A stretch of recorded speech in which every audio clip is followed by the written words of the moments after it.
It's Wednesday, December 18th. This is Today in the Sioux, our daily podcast from SiouxToday.com, brought to you by View Restaurant and Bar, located in the Delta Hotel, downtown on the waterfront.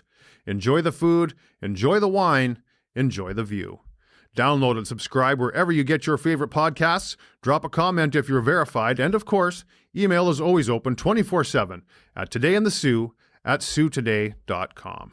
Filling in for Scott Sexsmith, I'm Derek Turner. Let's take a look at what's making headlines today. A winter weather travel advisory is in effect for the Sioux and area this morning.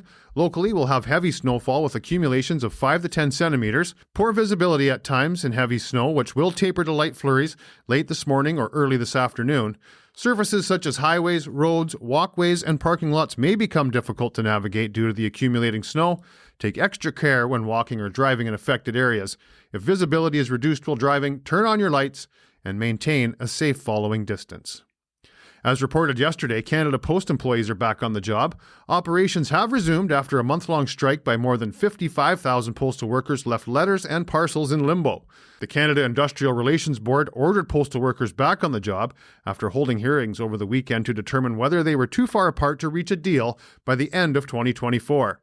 The hearings came after a directive from Labour Minister Stephen McKinnon, who said Friday he was giving the two sides a timeout, as negotiations seemed to have stalled. However, the Canadian Union of Postal Workers is challenging the intervention into the strike and says the Labour Board is set to hear its challenges mid-January. Canada Post warns customers they should expect delays as it works through backlogs and that delays could persist into the new year. A local man will spend nearly 2 years under house arrest for Florida swatting incidents. William Tuckett is serving time for what a judge called consequential crimes 10 months after he made swatting calls to Florida cops about an active shooter at a school and a hostage situation. It has been reported that the 21-year-old felt slighted by a girl he met online and believed was his girlfriend and sent police to her middle school where there were young children. The next day, he called again saying the woman's father had been taken hostage. During his custodial sentence, Tuckett is prohibited from using any device, including a phone, computer, and iPad, capable of accessing the internet. You can read Linda Richardson's full story on site now. A former administrator for municipalities in the Algoma district believes more needs to be done in order to hold elected township officials in Ontario accountable. Mary Lynn Duguay says her career and what she assumed the roles of Chief Administrative Officer, Clerk, and Treasurer in 3 rural municipalities was cut short unfairly at the hands of council members she had countered over the course of her stint in the municipal administration.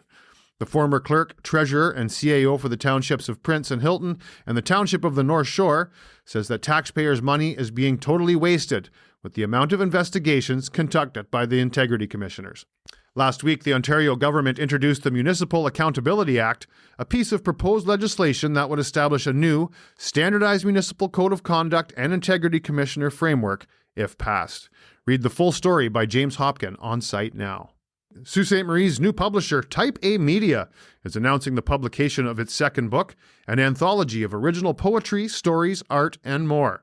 Home for the Holidays, Northern Ontario Perspectives on Coming, Staying, and Finding Home is locally published and bound. 20% of all book sales donated directly to Sault Ste. Marie's Cafe for Good to assist them in delivering services and programs within the community. Home for the Holidays will be published in print and digital forms with an official launch tonight at Cafe for Good, located at 326 Queen Street East, from 4 to 7 p.m. The launch is a free event and will feature readings and book signings by several talented contributors.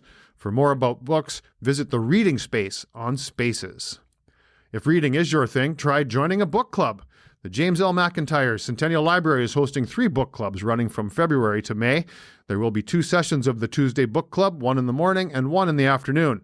Registration opens Wednesday, January 8th, and it costs $25 per person. See the full story on Sioux Today for full details.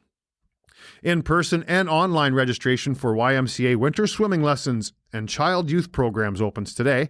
Kids can sign up for indoor soccer, basketball, and floor hockey, and take part in drop-in volleyball. The Y also offers indoor play for newborns and toddlers, and new for this winter, the Y is offering women's self-defense, a 10-week program to empower women with the essential self-protection skills. See the full story on site now for more information. Sioux and area weather, cloudy today. We'll see flurries with 2 to 4 centimeters of snow, a high of 0 with temperatures falling to -4 this afternoon with a wind chill of -12. 40% chance of flurries this evening, and after midnight, we'll have a low of -11 and temperatures could drop to -18 overnight. That's a wrap for another edition of Today in the Sioux. Don't forget to download or subscribe wherever you get your favorite podcasts. Drop us a comment on site or flip us an email at todayinthesioux@siouxtoday.com. Today in the Sioux is brought to you by View Restaurant and Bar, located in the Delta Hotel downtown on the waterfront. Enjoy the food, enjoy the wine, enjoy the view. Enjoy your Wednesday. We're back tomorrow.